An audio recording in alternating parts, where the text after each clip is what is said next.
Hello and welcome to today's episode on Life Saving Aid. Today we are going to be looking at pulmonary embolism and what we can do in order to help increase the chances of survival of its victims.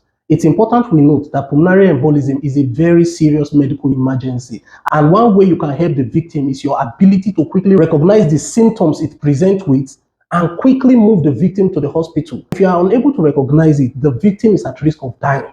Pulmonary embolism is a medical condition that occurs when blood clots that have been formed within the deep veins of the body, most commonly the legs, get dislodged and travel and find its way to the lungs. On getting to the lungs, it blocks blood supply to the lungs. When this happens, the victim is at risk of dying, except medical intervention is carried out immediately. How do you recognize this condition? A victim who is complaining of sudden breathlessness, sudden chest pain, that is worst when they are breathing or when they are leaning forward. The person is anxious, their headaches, lightheadedness, dizziness, at times fainting, at times the person can collapse and become unresponsive. Okay, when you see these signs and symptoms, in addition to a history of long distance travel, either by air or by road, in addition to being on the big side, you're looking at the person, you're seeing that this person is on the big side, this person, there's a history of cigarette smoking in this person, there is a history of use of estrogen containing contraceptive. Please and please, let your suspicion of pulmonary embolism be very high.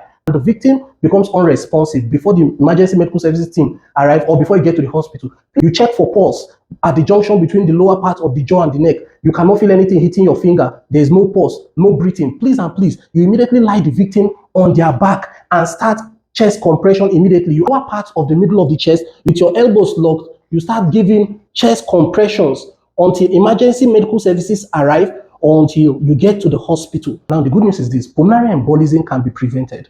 And how do you prevent pulmonary embolism? Number one, if you're going to be embarking on a long distance travel, please and please use a compression socks. A compression stocking can help with blood flow within the body, especially the legs, okay, thereby preventing blood clots from forming. Number two, during a long distance travel, please and please intermittently take walks, flex and stretch your legs. Don't just sit in one place for a very long time. No, cigarette smoking is a major risk factor. Therefore, cut down on cigarette smoking or stop it completely. For those who are on the big side, this is one good motivation to reduce excess weight. Regular exercise. Dehydration is a common risk factor. Therefore, if you are going to be embarking on a long distance journey, please and please ensure that you continue to hydrate yourself.